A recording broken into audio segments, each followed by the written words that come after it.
Hello everyone, welcome to my channel. This is Mansi Raturi. So कैसे हैं आप सब? आई होप आप सब बहुत अच्छी होंगे। सो आज की वीडियो बहुत ही ज़्यादा इंटरेस्टिंग रहने वाली है। जैसे कि हम सभी जानते हैं 28 मई को नए पार्लियामेंट का इनॉग्रेशन हुआ है, जो कि हमारे प्राइम मिनिस्टर मोदी जी ने किया है। सो नए पार्लियामेंट में सेंगुल की भी स्थापना की गई है। सेंगुल क्या है, इसकी इंपॉर्टेंस क्या है, इसका निर्माण किसने किया, नए पार्लियामेंट जो है वो क्यों बनाया गया, ये सभी टॉपिक्स पर आज हम बात करने वाले हैं। सो चलिए करते हैं वीडियो को स्टार्ट। सो जैसे कि हम सभी जानते हैं, रिसेंटली मोदी जी ने ये अनाउंस किया था कि वो मई 28 को सेंगुल नाम की सत्ता के एक प्रतीक की स्थापना करेंगे नई संसद में। ठीक है, इसी पर आज हम डिटेल में बात करने वाले हैं। तो अब हम बात करते हैं कि सेंगुल क्या होता है। देखो, सेंगुल जो है वो मेनली साउथ इंडिया से जुड़ा हुआ है और सेंगुल जो है कल्चरल तौर पर अपने आप में एक स्पेसिफिक चीज़ है। देखो, दक्षिण भारत में एक इम्पॉर्टेंट एम्पायर रहा था जिसका क्या नाम था, चोल साम्राज्य। और चोल समाज में जब भी कोई समारोह हेल्ड किया जाता था, जब भी जो सत्ता है किसी और को दे दी जाती थी, किसी और राजा को दे दी जाती थी, जब राजा का एसेशन किया जाता था। एसेशन मतलब होता है राज्याभिषेक। ठीक है, तो इस दौरान एक स्पेसिफिक एलिमेंट यूज़ होता था जिसे आज हम सेंगुल के नाम से जानते हैं। सो सेंगुल जो है तमिलनाडु का एक राजदंड है, क्योंकि चोल एम्पायर का जो मेन संबंध होता था वो तमिलनाडु से था, जो इसलिए तमिलनाडु से जोड़ता हुआ इसे देखा जा सकता है। इसका जो शेप है वो एक भाले की तरह है, ध्वजदंड के शेप की तरह होती है।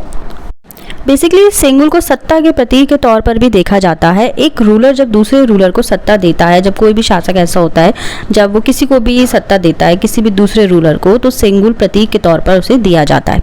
जब एक रूलर किसी रूलर को सेंगुल देता है, इसका मतलब कि वो अपनी पावर किसी दूसरे रूलर को दे रहा है, अपनी सोवरेनिटी भी दे रहा है।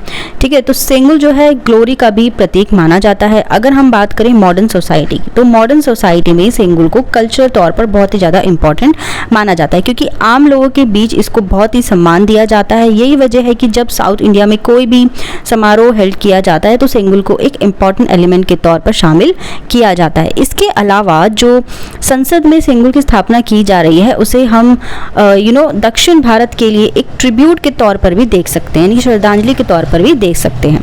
अब हम बात करेंगे इसका निर्माण किस तरीके से हुआ। देखो, अब क्या क्वेश्चन आता है कि सेंगुल के निर्माण की रिस्पॉन्सिबिलिटी सबसे पहले किसे दी गई।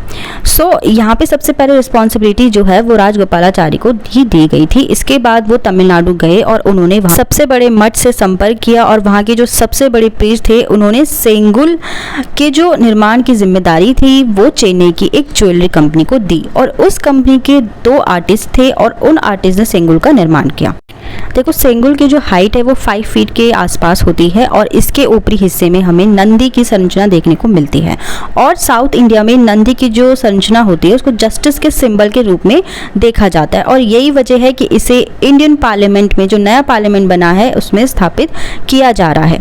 एक तरह से ये दिखाने की यहाँ पे कोशिश की जा रही है कि भारतीय संसद भी न्याय के प्रतीक के तौर पर ही काम करेगी। ठीक है, यानी कि जस्टिस के सिंबल के तौर पर ही यहाँ पे काम चलेगा। अब हम बात करें हैं न्यू पार्लियामेंट की और इसके इंपॉर्टेंस की। देखो, जो पुराना पार्लियामेंट था उसमें कुछ कमियां थी। देखो, सबसे पहले तो उसमें कैपेसिटी कम थी और वहाँ पे सेफ्टी कंसर्न भी बहुत ज़्यादा थे, जिसके कारण नए भवन के निर्माण की ज़रूरत यहाँ पे लगने लगी।